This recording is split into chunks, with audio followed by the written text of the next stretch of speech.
Welcome to Skyfigo TV, the home of peace and joy.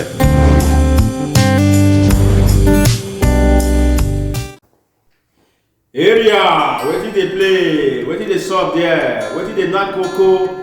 Na me be na saw your friend, your boy Skyfigo aka One Love. Before I go, I celebrate all my mommy and my supporters, my subscribers. God bless una as they support me for this channel, as they watch my videos and they share, as they tell our village people wetin dey happen for this channel. I say God go bless una, God no go disgrace una at all. In the mighty name of Jesus, wetin una put hand, na so you go dey waka puruke, you go dey go up, and that blessing wey God release for this world, e go dey locate una. And una wey support my membership, God go bless una 100 over 100 in the mighty name of Jesus. That pocket when I go dey bring that money, that pocket no go dry, e no go down. And every dry land wey dey your life, every basket wey the enemy put for your palm, I say today, I use Holy Ghost fire to see land. I use Holy Ghost Malaga to see that hand in the mighty name of Jesus. You will see get mind to join the membership. I beg don't forget to join.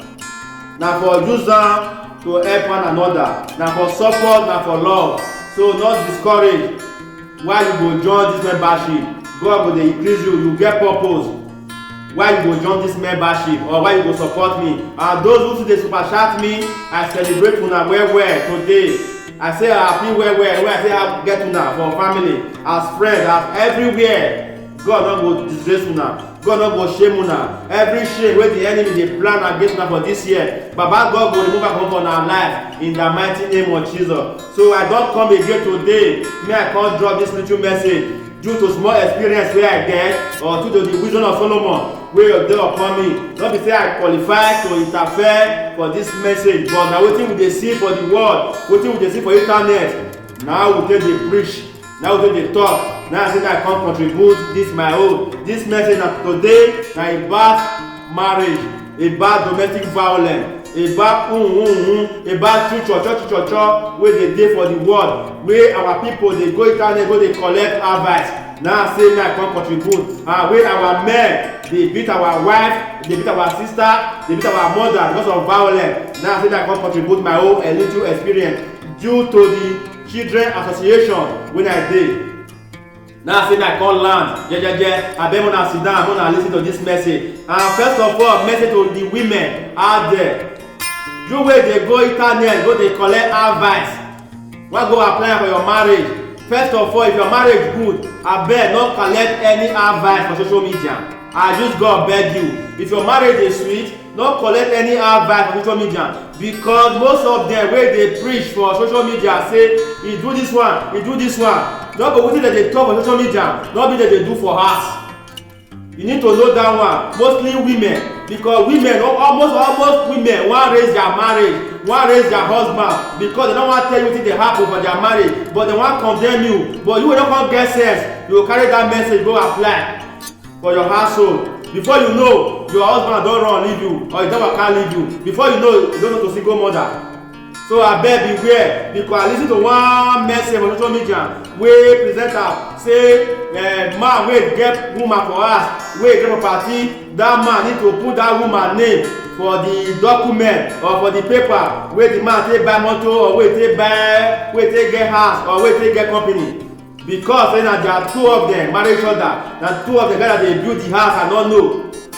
Or we say your marriage get peace before, but because say you hear from Mr. B say woman need to put im name for your husband document, your husband property, this one na no come use your whole brain. When you reach out, dem go tell your husband say Ozi, you go come put my name o. You know say we don marry for 10 years abi 15 years now, and we don get 3 children for each other. You dey build house, you dey get estate, you dey get company. My name no dey on the property. Now I don wise. You go come put my name. Na the man shock say so you don plan to kill me, you don plan to give me RIP. Na today marriage end.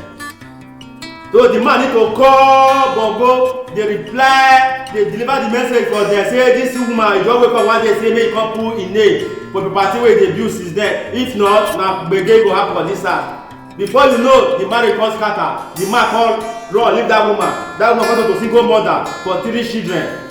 Na me I say, may I come still give una this message. Abeg, no be everything wey you hear for social media you go collect. because we dey see good and bad for internet. So make you try collect the good one. All those presenter no be wetin dem dey tell you dem dey do for house. Because na wetin film wey we dey watch, home movie wey we dey watch, na wetin dey happen. Some ladies their household na kuruke dey be like cold water for that marriage. If their husband dey come, they no dey come.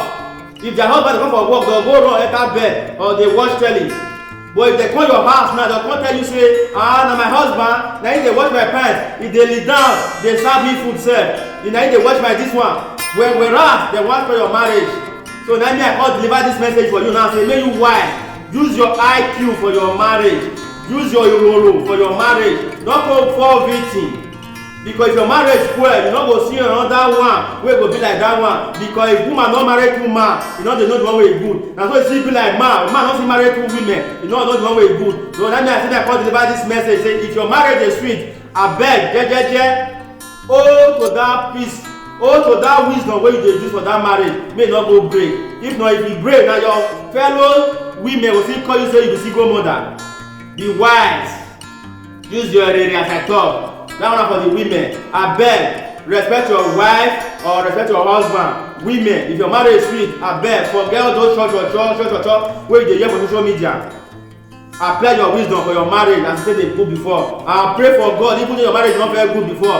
Ask God to intervene for that marriage. Make God come make peace, make touch your husband heart. Make everything stew for that marriage.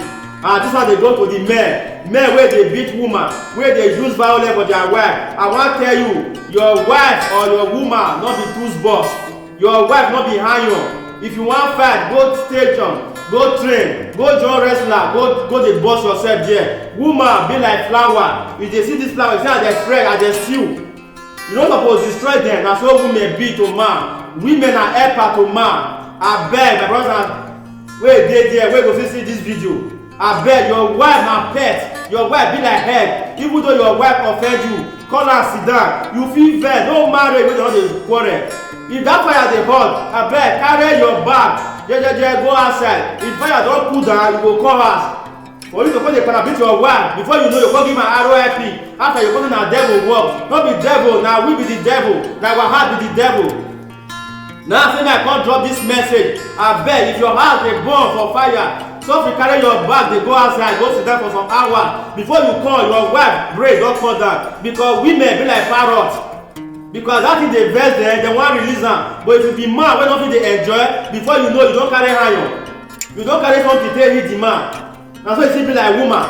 Abeg, if you and husband still get problem, so if you use your brain take come out first before you come back, the house go come cool. Now call each other sit down. So women no be your tools but wey go dey beat, dey fight. And marriage wey no work well, my brother and sister, abeg put your motor for reverse. Na so e suppose be, because any person wey get RIP for marriage, maybe that process you never know God, you never repent. How you wan go the heaven? First of all, because na who dey life, na go fit repent, na go fit give him life to God, na go fit ask of mercy wey God go forgive am. So for you to get RIP for your marriage, use your own irere, put your motor for reverse. Because nobody go fit tell him friend or him wife or anybody say leave your marriage. After your pastor no go fit tell you say leave your marriage, because dem take am say na sin. But na you wey be the person wey wear the shoe, na him know how e dey pain you. Na you wey get headache, na him know how the headache take dey worry you for your brain. So abeg, this one na new year, we hear say this one get RIP, the man get RIP, the woman get RIP. No, go use our brain. Abeg. Now say I come deliver this message to una wey dey go the internet go dey pick advice. I know say e dey painful, no matter wetin the man go do you or no matter wetin the woman go do you, una try una solve am as one. Na make am man and woman don marry, dem don turn to one, no secret, because una two don see each other body. So na so marriage suppose be. Marriage no be for bitter, marriage na for sweet. Your marriage suppose dey sweet, suppose see your husband, all your body go jollof. You wey be the man suppose see your wife, all your body go stew. So that how you and chop that rice together, na be marriage.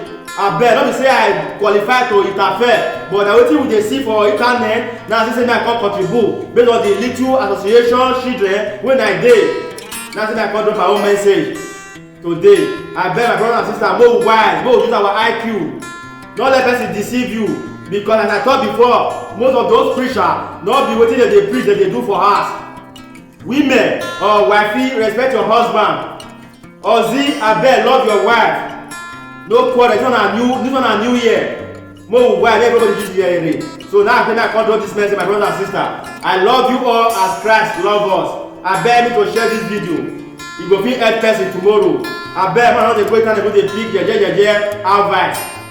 Now I say that I come drop. I love una as God love us. Abeg you never subscribe to this channel. Abeg try and subscribe na free. Help me to share. Tell your village people, tell your friends. Make dem wise for this 2021. So I love you, my brother and sister. I go see you again in peace.